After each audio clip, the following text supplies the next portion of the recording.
During his appearance on Steve Bannon's podcast at CPAC, Matt Gaetz slammed House Minority Leader Kevin McCarthy because he's just not loyal enough to Daddy Trump.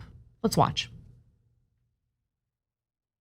Talk to us about a real January 6th, and who's going to set it up? Is McCarthy going to do this? Jim Jordan going to do this? Are we going to have a real January 6th that goes through the whole thing, including adjudicating what happened on 3 November of 2020? Well, if anyone posits to be the leader of our party and our movement, they cannot stand for the swamp and the establishment and the bureaucratic permanent state. They have to stand with us in exposing these issues. And if Kevin McCarthy will not allow us to be able to find out these answers, he should not be the leader of the Republican conference. What do you guys think about that? Do we want Jim Jordan? So promoting Jim Jordan as Speaker of the House, should Republicans take back the House of Representatives, is an interesting choice, especially since he has been accused of providing cover for sexual misconduct at a university, and he would be promoted by someone like Matt Gaetz, who is under DOJ investigation for potentially paying to have sex with a minor. Now, audio was leaked of McCarthy telling House GOP members on January 10th, 2021, that he was going to urge Trump to resign following the Capitol riot. Gaetz at the time slammed the California lawmaker for his comments, and several days later hinted that he would support Jim Jordan for GOP leader over McCarthy. As recently as June, Gaetz was still pushing the idea of Jordan as the leader of the GOP-led Congress. And in April, Fox News host Tucker Carlson called him a puppet of the Democratic Party. Yes, that is exactly right, Tucker. Kevin McCarthy is a puppet of the Democratic Party. Yes, in the weird alternate reality that you live in, Kevin McCarthy is doing favors for Democrats. Anyway, I think it's hilarious because Kevin McCarthy does everything that he can to provide cover for Trump. So yeah, after the Capitol was, dealing with this massive Trump-led riot that focused on attacking members of Congress, Kevin McCarthy was like, oh, maybe we should call on him to step down.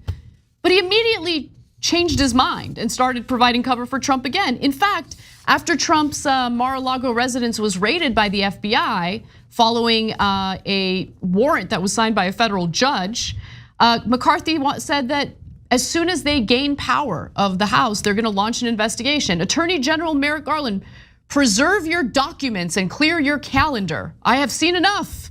The Department of Justice has reached an intolerable state of weaponized political, basically using this as a political investigation into Trump. When Republicans take back the House, we will conduct immediate oversight of this department, follow the facts, and leave no stone unturned. So he's threatening to investigate Merrick Garland. Yeah, but not enough. Not enough, it's never enough. No amount of ass kissing is enough. No amount of being a radical lunatic is enough.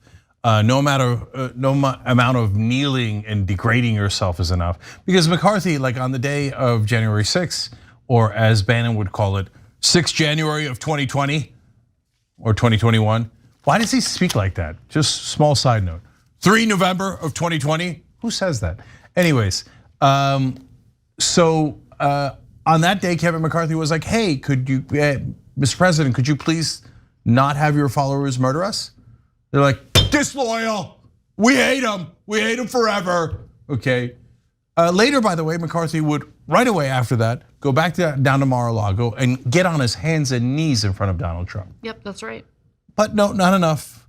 I would love it if they pulled his leadership if they win the House. And they were like, oh yeah, we're just messing with you, man. We got you to walk around like a little gimp, okay? And hey, here, fetch little boy, and made you fetch little sausages. And then we gave it to Jim Jordan anyway. No kink shaming, by the way. Okay, hey, if you're into it, that's fine. But it doesn't look like Kevin McCarthy's into it. But there are literal lunatics in the Republican Party, and people are into it. Just like, at what point do Republicans gain some self-respect? Never. Have some damn dignity, man. Like, no, I'll give Mitch McConnell this. He does a little backpedaling from time to time, and it's strategic, and you could tell, but he signals it. He's like, I am saying this, but I don't really mean it, right? But overall, he stood way firmer than any of these guys. The Lindsey Grahams, the Ted Cruzes. I mean, all these Republican lawmakers like walking up with their junk in their hand. They're like, yes, please castrate me, please, Daddy Trump, please embarrass me, please castrate me. I want it so bad. That is what politics has devolved to on the right. It's just sad. It's so sad. Yeah, I almost wish for them that it was a kink. Like if you tell me it's a kink, I'm like, okay, I get it. God bless, free country, right? At least we could understand it. Yeah, but if you think that you're being manly, you're like a right-wing alpha, and the right-wing alpha thing to do is lick between Donald Trump's toes, you have a different understanding than I do. Okay, and by the way, right-wingers, you want to keep voting for these guys? Half of them are lunatics, and half of them are the weakest people you've ever seen in your life. What are they doing for you? Like, just for a moment, take yourself out of all the manufactured drama that they try to distract you with. What are they doing for you specifically? And I'm not talking about what they say they're gonna do for you. What have they done through policy, through governing, that has actually materially improved your life? Just curious. And if the answer is nothing, you're getting played.